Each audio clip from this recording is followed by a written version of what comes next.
and the night her bracelet was hers. The first time I saw the bracelet, it wasn't on her wrist. It was on the floor under my couch, winking at me like a secret that couldn't sit still.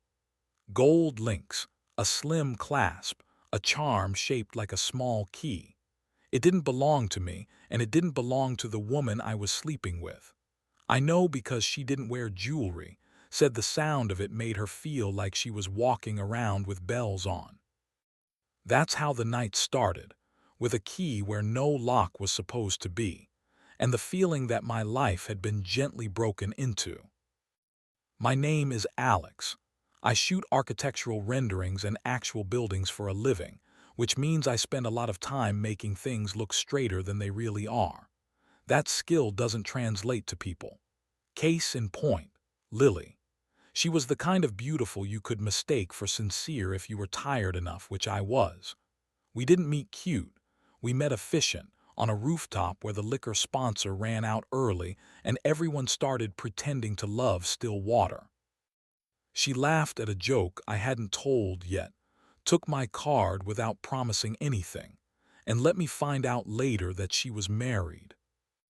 The marriage wasn't hypothetical. Her husband's name is Roman, a man with a square jaw and a history of being right in meetings. He owns a development firm that buys old buildings, files glossy permits, and turns neighborhoods into adjectives. I shot a brochure for him once. He shook my hand and forgot my face. Lily and I happened because we were lonely in the same shape. That's the soft truth. The sharp truth is Tuesday nights tasted like permission. We were careful. Hotels with side entrances, bars with good blind corners, my apartment when the neighbors' windows were dark. She wore no ring. I left the lights on, mostly because she liked the way the city made maps on our skin. When she left, she'd tuck the top of the sheets like she'd been there only in the abstract. We told ourselves we were being kind to the future. We were just hoping it wouldn't arrive. The bracelet was not kind. I found it the morning after a rainstorm that had rinsed the city down to its bones.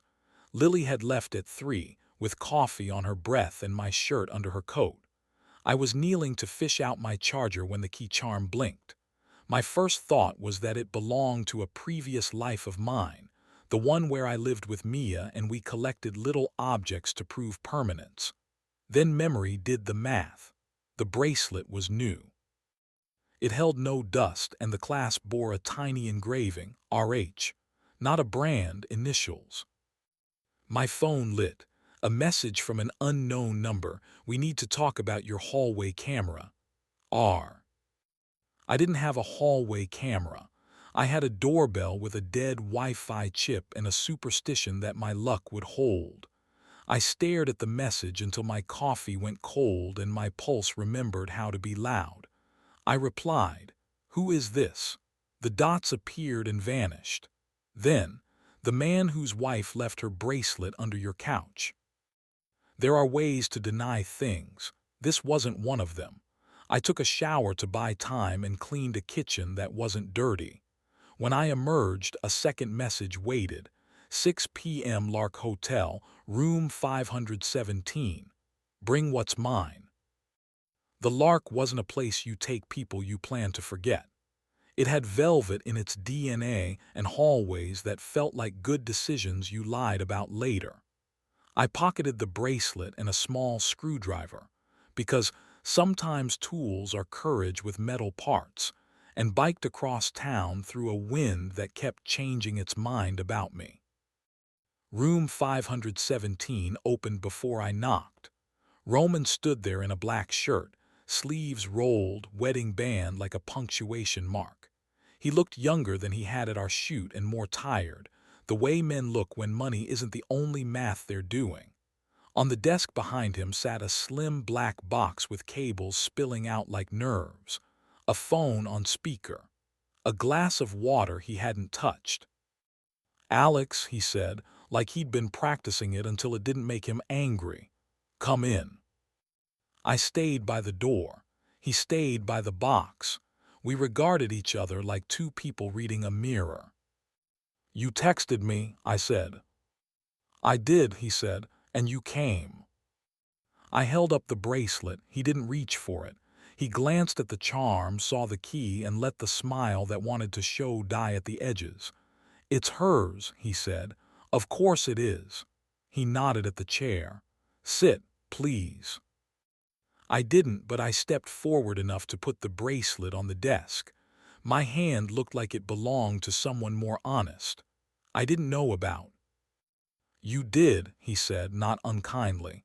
Not the details, but you knew enough to be careful. She tells me you're good at that. Is she? Are you both okay? It was a stupid question. Stupid doesn't mean useless. He leaned a hip against the desk, studied me like I was a Rorschach only he had the key for. She's a brilliant liar, he said. That's not a moral judgment, it's a skill. Maybe the only thing we had in common. He touched the black box like it might answer a question. This is yours. It's not, I said, because it was.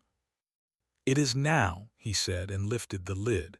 Inside was a small NVR, a network video recorder, 4 ports, 1 slot for a memory card. The card was in. A white label in careful handwriting, Hall 3B. I don't have a... He waved it away. Your landlady does. You dress like a man who pays on time. She likes you. She asked me to look into a data leak because she thinks I know about these things. I do. I installed the system as a favor months ago. When I checked yesterday, I found something else. A second feed, not just your floor. A camera across from your door that isn't mine. I didn't move. If fear is a circle, I was walking it. Who installed it? I asked. I don't know, he said, but they're pulling clips. Someone is harvesting the hallway at odd hours. Someone knows her schedule and yours. There are aches your body saves for later.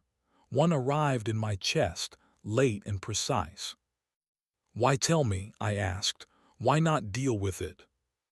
I am dealing with it, he said. By deciding who gets to be humiliated, by deciding who doesn't, he gestured at the box. I pulled last night's footage from the building's recorder before whoever installed the second camera could. It shows Lily leaving your apartment at 3:06 a.m. She looks like a woman who made a choice.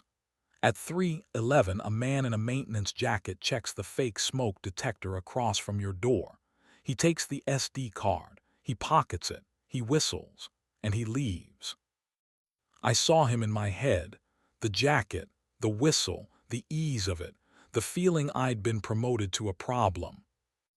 Who was he? I asked. Roman shrugged like a man who refuses to wear the weight he's earned.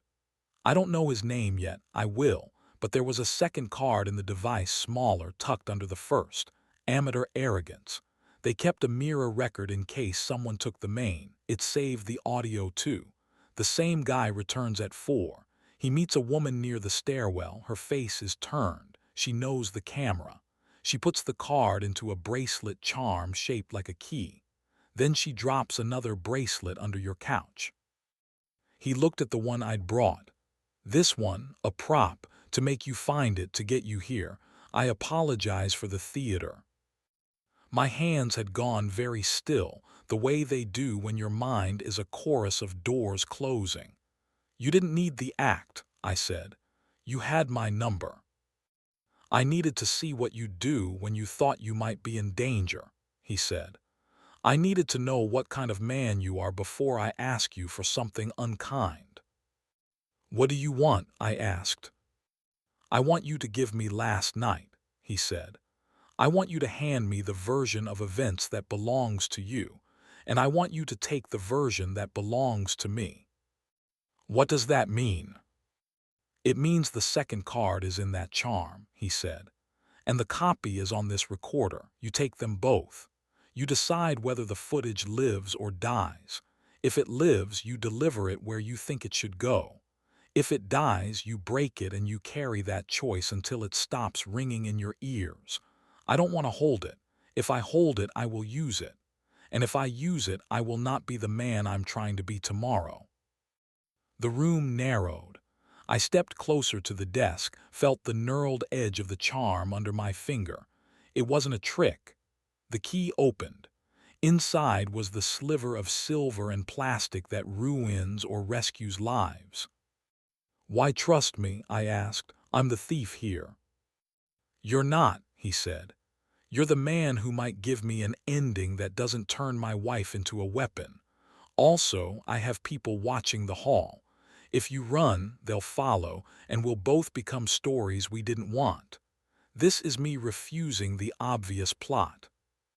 We were quiet then. The hotel sighed. A siren passed on the street and made a prayer out of itself. He poured water and didn't drink. I took the card in my hands. It was warm. "How did we get here?" I asked, mostly to myself. "We kept saying yes to small things," he said. "Small things are how the big ones arrive." I slipped the card into my pocket and picked up the screwdriver. The recorder's slot had a small tab embedded, an anti-tamper that would lock if I yanked wrong. I pressed, turned, heard the faintest click, and the second card slid out like a confession. I held both between two fingers like pale fish. He watched my hands, not my face. "I'm not going to use these against you," I said, surprising the version of me that wanted to hoard a win. "I don't want to play in a movie where every scene is blackmail." "Then choose where they go," he said. "Choose quickly. There's a council vote tomorrow. If this leaks now, it will look like a nuclear answer to a zoning question. She will be collateral, so will you. And me." I stood. The room pressed in and then released. I wanted to see Lily, to ask her if she knew about the second camera, about the whistle in the night, about what you do when a secret becomes common property. I wanted to ask if she was in love with me or with the version of herself that existed when I watched her breathe. "Where is she?" I asked. "With a friend," he said. "A real one, at least I think so. I'm trying to be generous." I left without shaking his hand. At the elevator, I looked back. He had closed his eyes and tilted his face toward the ceiling, like a man letting rain happen to him. On the sidewalk, the city threw its usual distractions at me: food trucks, a couple arguing softly about cilantro, a man singing to a dog. I walked 3 blocks north to a park whose benches know more about confession than most priests. I sat. I slid one card under my tongue and let it dissolve into the taste of metal. It didn't, of course. It just reminded me where the power lived, not in plastic, but in deciding what story gets to be true. At 7, I texted Lily, "Are you safe?" She replied, "Not the right question." Then, "I'm okay, I'm sorry." Then nothing. At 8, I biked to the old bridge that used to carry trains and now carries regrets. There's a spot midway where the chain link has a gap, and kids throw bottle caps through and call it relief. I didn't throw the cards. I'm not dramatic in ways that leave easy metaphors behind. I slid one into a stamped envelope addressed to a journalist I trust because she once killed a story that would have hurt someone to make a point that wasn't worth the bruise. I wrote 2 lines. This was recorded without consent. Use only if it protects the person recorded. Then I did something reckless. I wrote my name. The second card went into my camera case in a slot I label with tape as white balance presets, because no one ever asks about those. Insurance, I told myself. Cowardice dressed as caution, the truer part replied. I pedaled home under a sky pretending to be merciful. Lily was waiting on my stoop, hood up, hands bare. She looked smaller without her bravado, beautiful in a way that had nothing to do with angles. I sat beside her. We didn't touch. "He told you," she said. "He gave me a choice," I said. "Of course he did," she said, and for a moment I hated how much she knew him. "Did you know about the second camera?" I asked. She shook her head. "I suspected someone was watching, but not like that. I thought secrets listened in whispers, not whistle tunes." "What do you want?" I asked.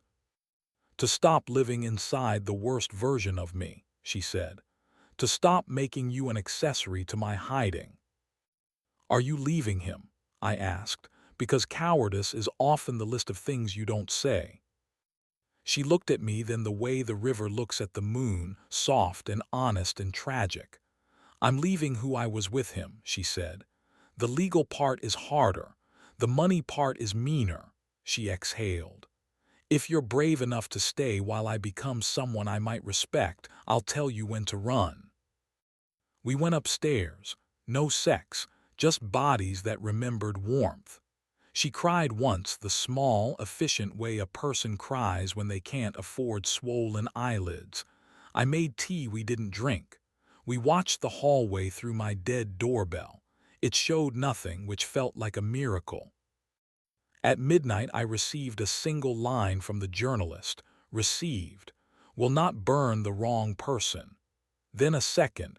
Thank you for not being theatrical. The vote passed the next day by one. People said it was inevitable. The Riverwalk will happen. The city will wear new earrings. Some people will move because they can't afford to stay and will pretend it was a choice. Roman didn't call me. He didn't need to. He did send a PDF of a new contract through his assistant, a commission to shoot a neighborhood as it is before it changes. The note said, "Tell the truth with light." The budget was generous. I accepted and lowered my rate by 10%, without explaining why to anyone but myself. Lily texts me in blue hearts and lyrics now, because words hurt when they stand up straight. We see each other in rooms with windows that fog on purpose. We are careful and we are not. Sometimes she wears the bracelet with the empty charm, like a promise that means only what we say it means. I keep the second card where I can hear it not talking. If you need a twist, there isn't one I can give you without lying. I still take pictures of buildings and pretend they tell the truth. Some nights I hold Lily like I'm holding the version of me that didn't make enough mistakes to be interesting. Some mornings I wake up to the sound of a maintenance man's whistle that isn't there. On those days I make coffee strong and don't check my hallway. The bracelet wasn't hers. The life inside it wasn't mine. We gave both back to the dark without making it hungrier. That's the best I know how to do. And when the city asks me what I am, I tell it this: a man who carries a key that opens nothing and keeps it anyway so he'll remember why locks exist.